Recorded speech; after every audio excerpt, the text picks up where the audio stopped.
TJ, recently there's been a lot of attention on what it is to be a healer.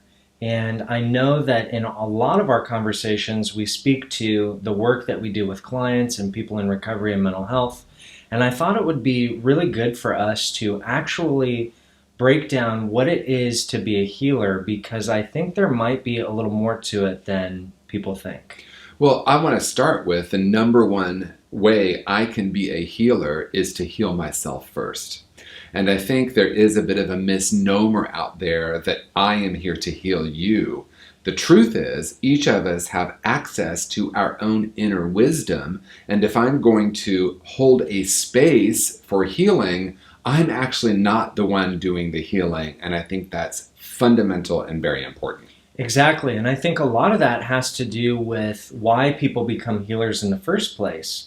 The majority of people I know that are healers, whether it be body work or mental health or even addiction recovery, have been through their own pain and suffering and found a way out of that. And so I know for a lot of healers, doing their own work was a big piece of why they became a healer. But I think for people that are looking to heal, oftentimes there can be a feeling of overwhelm or fear, because it almost creates a sense that I'm less than and I'm looking to you to fix me. Yeah, I mean, a lot of people put who they call healers on a pedestal. And the reality, in my experience, is that healers are simply someone who has gone through difficulty and adversity and been able to look at it face on and heal from that. And through that demonstration, we can become powerful healers in the world. But I think it's really important to recognize, again, that I'm not healing you. I am demonstrating to you a possibility for healing. And I think that's really, really different. Even if I'm not sharing my own story, it's through my own journey of healing that creates an energetic field that then allows for the person to access their own inner wisdom and heal themselves. And so I think for people watching that may be in pursuit of their own healing, may feel a little confused as to how that actually happens. Because I know for me personally, when I was going through my journey in recovery, and of course with physical ailments and struggles I was having, I didn't have any awareness on my own abilities to heal myself. There was a sense that I had that I needed to look to someone else to heal me. So for someone early on in the journey who may not fully have awareness on their own abilities to heal themselves, what would you say? I'm thinking of the phrase, when the student is ready, the teacher will appear. And I add to that, so my next ... when the student is really ready, the teacher will disappear. And what I mean by that is, early in my journey, for example, I had the profound ability to be with an amazing healer, Mary Helen Brownell.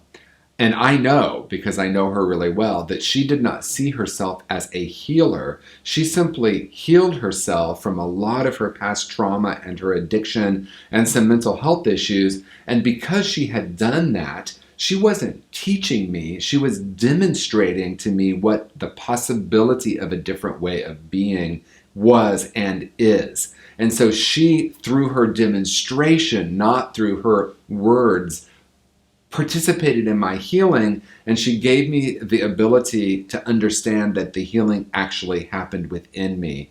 In the beginning, though, I really thought she was doing the healing, and then there was a place where it started to shift, and she was saying it to me, but I wasn't registering, oh my gosh, healing actually happens from within.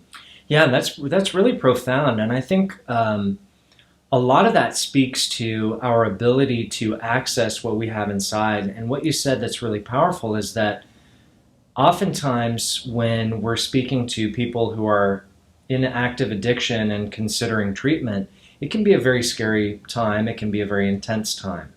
And I think for me in my personal journey, what really helped was seeing healthy relationships and recovery and sobriety modeled to me that actually made me feel like it was possible in the first place. Yeah, and I think the old paradigm was the person in recovery was the person that had the answers, and the person new to recovery was being taught. And I think there's a place for that. But what you and I are dedicated to in conscious recovery, and I think in our personal lives, is creating something profoundly different. And that is holding a space for someone to understand that they have a place within them that is unharmed and unharmable. And we're really here to hold a space for them to be able to access that and to be able to then heal the traumatic experiences. Everything from the past can get healed when they really have a deep connection with that truth. I love that. And I think also we're speaking to healers who oftentimes take on the heavy burden of needing to heal others.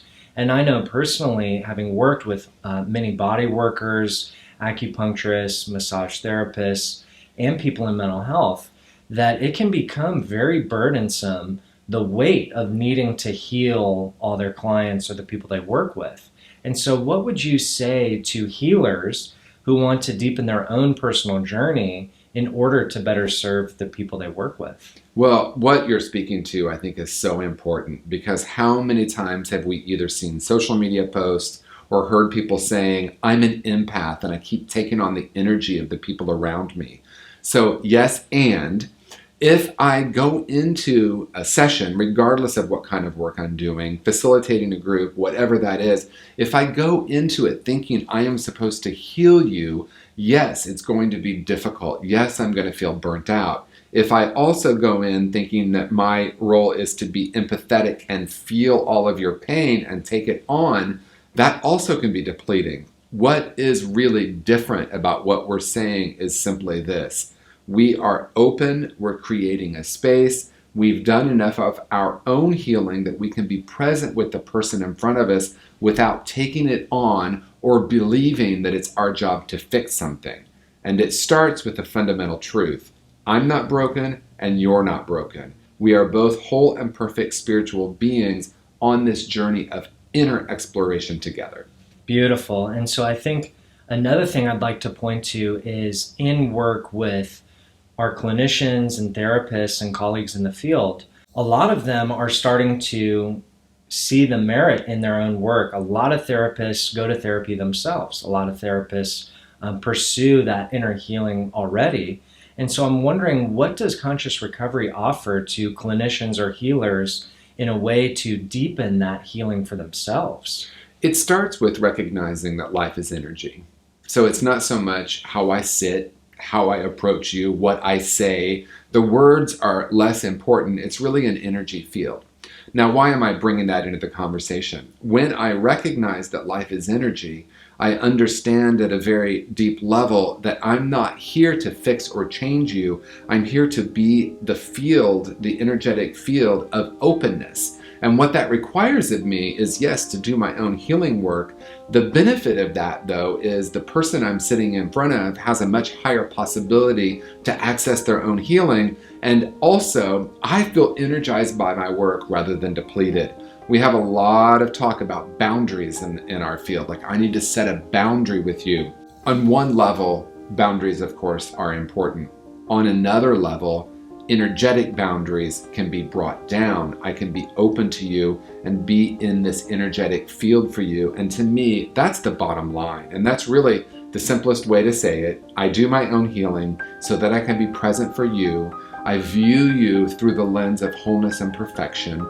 Because I've done my own healing, you're going to feel that energetically, and then we can start to access a much deeper healing with each other and for each other. That's amazing. And in closing, I think one of the big fundamental messages here is to people that are in pursuit of healing, just knowing that they have what they need already.